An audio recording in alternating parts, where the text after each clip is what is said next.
403. నువ్వు ఖైదీ అన్న విషయం మా ఇంట్లో ఎవరికి తెలియకుండా మేనేజ్ చేస్తాను, కానీ నువ్వు నాకు మాత్రం 403.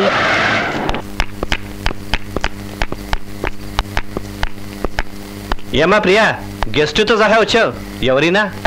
నా ఫ్రెండ్ బావా, IPS లో నా బ్యాచ్మేట్.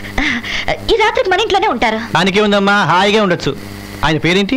403. 403నా? అది IPS బ్యాచ్ నెంబర్ చెప్తున్నారు బావా, నీ పేరు చెప్పొచ్చు కదా. గణేష్.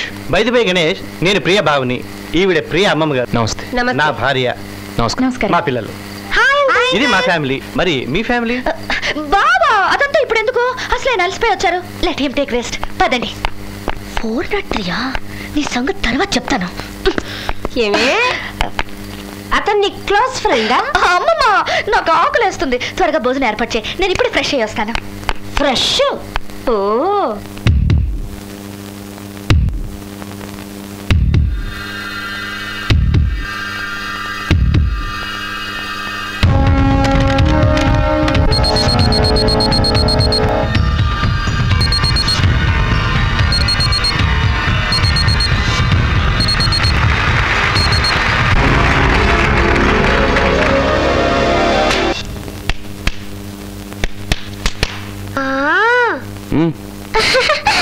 అంకుల్ అంకుల్ అది మ్యాజికే కదా. మ్యాజిక్ చూస్తావా? చూస్తాను. ఈ పేపర్ ఈ గ్లాస్ కింద పెడతాను, గ్లాస్ ముట్టుకోకుండా నీళ్లు కింద పడకుండా ఈ పేపర్ తీసేస్తాను. ఓకే? 1 2 3.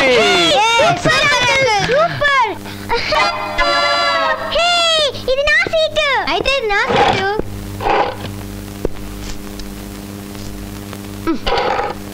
కూర్చో.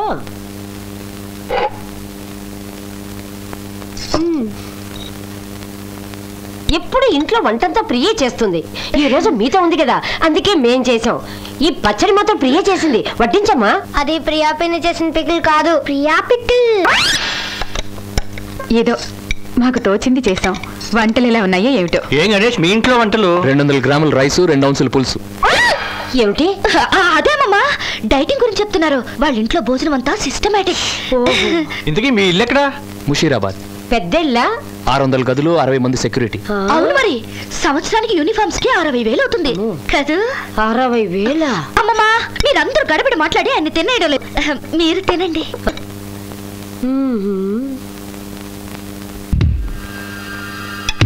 ఇంట్లో అందరూ నవ్వుతూ మాట్లాడినంత మాత్రాన నువ్వు మా లెవెల్కి వచ్చావని అర్థం కాదు. ఖైదీయే రా. ఇది నీ ఇల్లు కాదు, ఇది కూడా నీకు జైలే. జైల్లో 6 గంటలకే పడుకునేవాడివిగా, వెళ్ళి పడుకో. ఇదిగో పొద్దున్నే 6 గంటలకు వచ్చి లేపుతాను.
Good morning, Vinny. Good morning.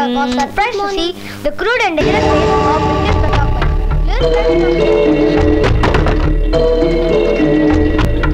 Bablu Ganesh uncle ఎక్కడా?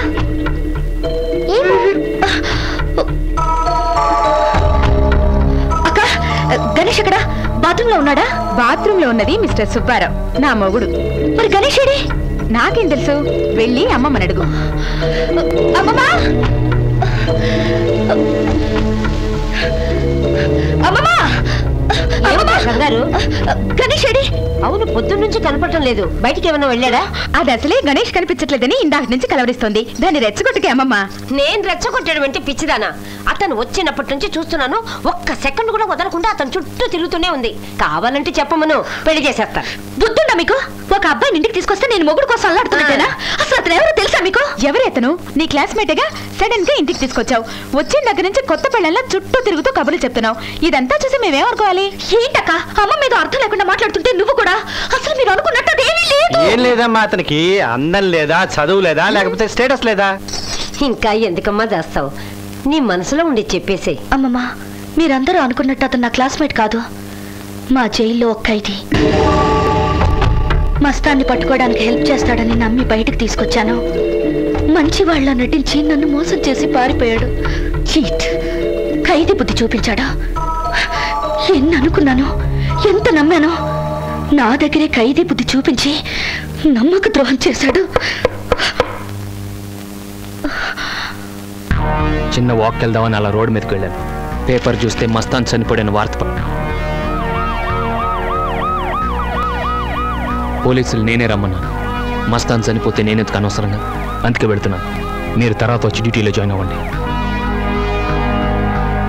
అమ్మా, మీ అమ్మాయి చెప్పింది నిజం. నేను కేవలం ఖైదీని అయినా నన్ను కూడా మనుషులు ఆదరించి ఇంట్లో ఆశ్రమించి సొంత వాడిలా చూసుకున్నారు. అందరికీ థ్యాంక్స్. Bye children.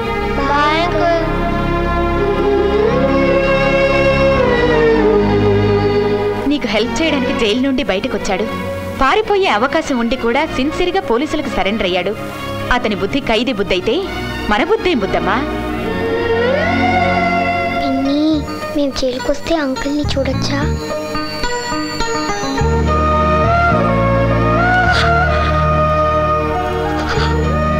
అంకుల్ని కూడా ఇలాగే పట్టుకో, వదలద్దు.